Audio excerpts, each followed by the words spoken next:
देश को कहाँ हमारे राजनीतिक दल ले जाना चाहते हैं, देश बर्बाद कर देना चाहते हैं। कोई मतलब उनको लग रहा है कि कुछ नहीं मिल रहा है तो चलो खजाने में पैसा हो न हो हम बयाना दे देते हैं, अपनी औकात से ज्यादा दे देते हैं।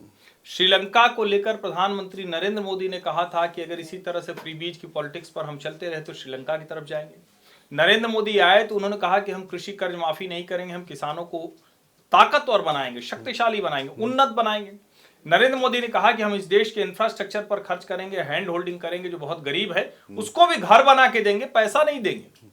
लेकिन आज देखिए अरविंद केजरीवाल की फ्री बीज पॉलिटिक्स ऐसी हो गई है कि भारतीय जनता पार्टी ने भी अभी जो संकल्प पत्र जारी किया उसमें भी वो वही रास्ता, 2500 हम दे देंगे, 2500 कांग्रेस दे देगी, 2100 अरविंद केजरीवाल दे देंगे, 18,000 दे देंगे, 21,000 दे देंगे।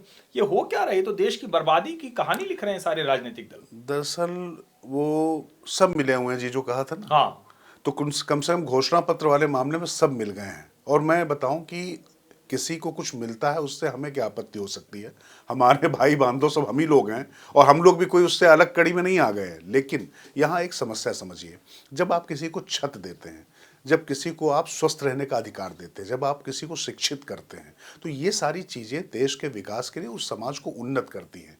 लेकिन एक तरीके से आप एक अकर्मण पीढ़ी तैयार कर दें और ये मान लें कि नहीं ये बैठे बैठे चीज़ें मिल जाएंगी। देखिए मनरेगा के तहत तमाम चीज़ें जो हुई उस पर क्या चर्चा की जाए कि सड़कें बनती थी, गायब हो जाती थी, उसके बाद अब वो तो चलिए कम से कम कुछ करना तो होता था।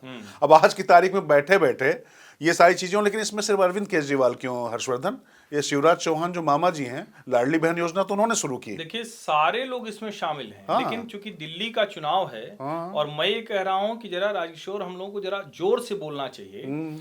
ये आदमी उस चीज को अपने मतलब जिसको कहते हैं ना कि मेडल की तरह दिखा रहा है। अरे नहीं, और एक हम रेवड़ी पर चर्चा करेंगे, हम रेवड़ी देंगे, रोक सको तो रोक लो। अरे भैया रोक सको तो रोक लो, कोई अपने घर से दिए हो क्या? अपनी और सुनीता जी की तनख्वाह से दिए हो क्या कि IRS थे उसकी तनख्वाह से दे दी, या जो अपना मनीष का NGO चला रहे थे उससे दे दियो? अब यहाँ एक बात और मैं जिक्र करूंगा।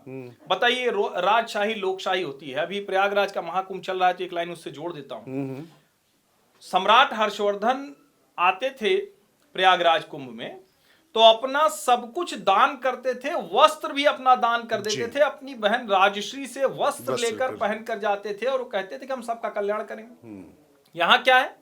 खजाने में जो नहीं है वो भी लुटा देंगे, हम बर्बाद कर देंगे। और मैं क्यों कह रहा हूं कि अरविंद केजरीवाल को दोषी ठहराया जाना चाहिए? इस पॉलिटिक्स को नए सिरे से गंदे तरीके से आगे बढ़ाने का काम अरविंद केजरीवाल कर रहे हैं। ये तो हमने शुरू में ही कहा कि सारी पार्टियां इसमें मिली हुई है। लेकिन अरविंद केजरीवाल इस राजनीति को जहां ले गए हैं उसकी आलोचना, उसकी भर्त्सना बहुत सलीके से की जानी चाहिए। और दिल्ली के लोगों को भी समझ में आए, पर कैपिटा इनकम के मामले में देश में टॉप जो स्टेट है उसमें शामिल होने के बावजूद आपको वो कहां ले जाकर खड़ा कर रहे हैं। और जरा सोचिए कितनी बेईमानी इस आदमी की। बेईमानी अगर नहीं होती तो 1,000 रुपए, 2,100 रुपए वो खाते में जाता ना। पंजाब में 1,000 नहीं मिला आज तक। यहां 10 साल की सरकार हो गई, 2,100 रुपए क्यों नहीं दिया अभी तक? चलो उसके आगे 18,000 रुपए पुजारी ग्रंथी को क्यों 10 साल में नहीं दिया? चलो उसके आगे आज कह रहे हो 50% मेट्रो में सब्सिडी दे देंगे सारे स्टूडेंट को, तो स्टूडेंट पास बन जाए, इसमें कोई बुराई नहीं, ये अच्छी चीज है, ये कोई गलत चीज नहीं। लेकिन 10 साल आपकी सरकार रही, आपने क्यों नहीं दिया? दिल्ली की 250 किलोमीटर की मेट्रो का तो ठेका लेने आप चले आते हो कि क्रेडिट दे दो हमको, तो क्यों नहीं आपने कर दिया? और फिर आप कहते कि देखो मोदी जी नहीं दे रहे। तब हम लोग भी यहां बैठ के चर्चा करते कि भाई केजरीवाल बात तो ठीक कर रहे हैं। लेकिन इसीलिए मैं कह रहा हूं सब पार्टियां इसमें फंसी हुई हैं, कोई उस तरह से नहीं। लेकिन जो इस बेईमानी, देश की बर्बादी, राज्य की बर्बादी, लूट सको तो लूट लो, जो अभी आप ही ने कहा ना कि लूट सको तो लूट लो चल रहा है, उसकी जो सबसे बड़ी पक्की वाली नींव रखने की कोशिश है वो केजरीवाल कर रहे हैं। नहीं, निश्चित तौर पे। और ये लगातार उन्होंने इसी तरीके जिसको लाभार्थी वर्ग को लालची वर्ग जो बनाने का जो काम कर रहे हैं ना लगातार, वो देखिए एक चीज समझ लीजिए, किसी भी समाज में ग्रीड की जगह नहीं हो सकती, लालच की जगह नहीं हो सकती। पुरुषार्थ होना चाहिए और उसके साथ लाभ देने की कोशिश जरूर सरकार को करनी चाहिए, सरकार का ये काम है। लेकिन अब यहां पर हो क्या रहा है कि आपने ये बताना शुरू किया लोगों को कि इतने इंडस्ट्रिस्ट का पैसा माफ कर दिया गया, इतना ये कर दिया गया, वो कर दो। अच्छा, मेरी शिकायत यहां पर थोड़ा नरेंद्र मोदी जी से भी है।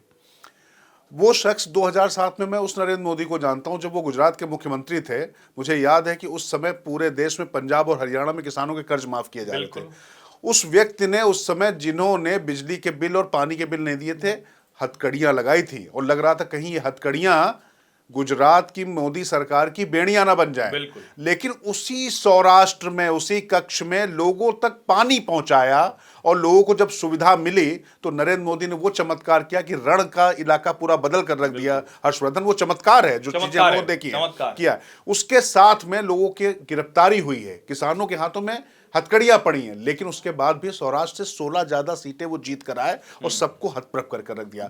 ये थी सुशासन की तस्वीर। और मैं मानता हूं कि नरेंद्र मोदी ने जिस तरीके से ये चीजें शुरू की थी वैसे ही बढ़ना चाहिए नहीं, था। अभी मैं आपको याद दिलाऊं, ये उत्तर प्रदेश का जब चुनाव होना था नोटबंदी के बाद हुआ। हाँ, जब 2017 में उत्तर प्रदेश सरकार जीत कर आई तो अरुण जेटली ने बजट भाषण देते हुए कहा कि ये जो है, ये जो कुछ भी है ये सरकार को वहन करना पड़ेगा। बिल्कुल।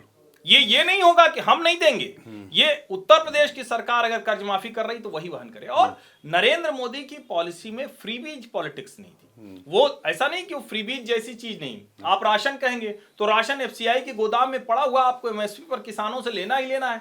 अगर वो स्थिति आ जाए कि न लेना पड़े तो शायद दूसरा तरीका होगा, लेकिन अगर सरकार का पैसा खर्च हो रहा है तो आप दीजिए। अगर अरविंद के पास भी ऐसा कोई साधन हो तो दे, दूसरे लोगों के पास ऐसा साधन हो। लेकिन अब तो भाजपा भी उसी में शामिल है, चाहे मध्य प्रदेश हो, चाहे महाराष्ट्र हो, चाहे मतलब हर राज्य में उसी तरह से जा रही। और मेरा यह मानना है कि देश के लोगों को संदेश देना चाहिए और उस संदेश के लिए अरविंद केजरीवाल को चोट पहुंचे ये सबसे जरूरी मुझे लगता है, सबसे आवश्यक लगता है। मैं फिर कह रहा हूं, तीनों पार्टियों के जो भाजपा, कांग्रेस और आम आदमी पार्टी है, उनका जो घोषणा पत्र है वो एकदम एक जैसा है। वही लूट सको तो लूट लो है, वही जो ईमानदार करदाता है उसका मजाक है, वही जो आदमी श्रमिक है, कुशलता से काम कर रहा है, मेहनत कर रहा है, देश निर्माण में लगा हुआ है, उसका हाथ से करना, उसका मजाक बनाना है। लेकिन उस सब के बाद मैं कह रहा हूं कि किसी में, जिसको कहते हैं ना कि चोरी सीना जोरी, तो वो जो सीना जोर है उसको पकड़ना जरूरी है, तब वो जो धीरे से चोरी कर रहा है वो भी रुक जाएगा। नहीं, बिल्कुल। एक बात बार बार एक बात कही जाती है कि केंद्र सरकार जो है ये राशन जो दे रही है ये फ्री बीज में माना जाए कि नहीं माना जाए। जरा मान्यवर लोगों, आप लोग सब लोग ध्यान रखिए, सुप्रीम कोर्ट ने क्या कहा था और उसमें क्या जवाब दिया गया था। कितने हजार करोड़ का अनाज सड़ जाता था, बाद में वो जाता था शराब कंपनियों को, और वो जो है वहां से उसको सड़ा के गला के बियर बनाई जाती थी। उस अनाज को तारिक अनवर उस समय मंत्री थे, मुझे ठीक से याद है, उन्होंने संसद में जवाब देते हुए कहा था कि हमारे पास उसके वितरण की कोई व्यवस्था नहीं है, वो सड़ने के लिए है। तो कुल मिला के वो नुकसान ही होता था, उसमें वो फ्रीबीज इसलिए नहीं क्योंकि वो बर्बाद होता ही होता था, लेकिन वो पात्रों तक पहुंच रहा है। तो मुझे लगता है कि इसकी तुलना दूसरे से कर देना ऐसे नहीं होता। मतलब कुल मिला के हर चीज जो है ना ऐसे बिल्कुल नहीं हो जाती। मतलब दिल्ली को ये जेब में पैसा जो रिश्वत डाली जा रही है, और अरविंद केजरीवाल की बात वजनदार होती परवेश वर्मा पर, अगर जो कह रहे हैं कि 1100 दे रहे हैं, जूता दे रहे हैं या ये दे रहे हैं, ये सब बंद होना चाहिए। लेकिन सारी पार्टियां ये कर रही हैं और अरविंद केजरीवाल तो खुलेआम रिश्वत ऑफर कर रहे हैं। अगर चुनाव के समय तक आप सरकार आपकी कुछ नहीं कर पा रही है तो फिर वो तो बड़ी रिश्वत है। इतना ही था मॉडल आपके पास तो आप करके दिखाते। भाई बचपन से सबको सिखाया और बताया जाता है कि पैर उतने फैलाओ चादर जितनी हो। तो आपको ये देखना पड़ेगा, चुनाव करवाने के लिए आप 10,000 करोड़ रुपए केंद्र से चाहते हो क्योंकि आपके पास चुनाव कराने के लिए पैसा नहीं है, और आप घोषणाएं ऐसे कर रहे हैं। भैया कहां से घोषणाएं आप करेंगे? दे देंगे मोदी जी और दे देंगे राहुल गांधी। मतलब एक बात मैं कह रहा हूँ, ऐसे नहीं हो सकता ना। नहीं तो आए थे ना, भगवंत मान तो आए थे कि मोदी जी हमको 1 लाख करोड़ दे दीजिए कर्जा, हम बांटे, जरा फ्री बीज बांटे, नहीं मिला तो 1,000 महीना वाला काम बंद हो गया।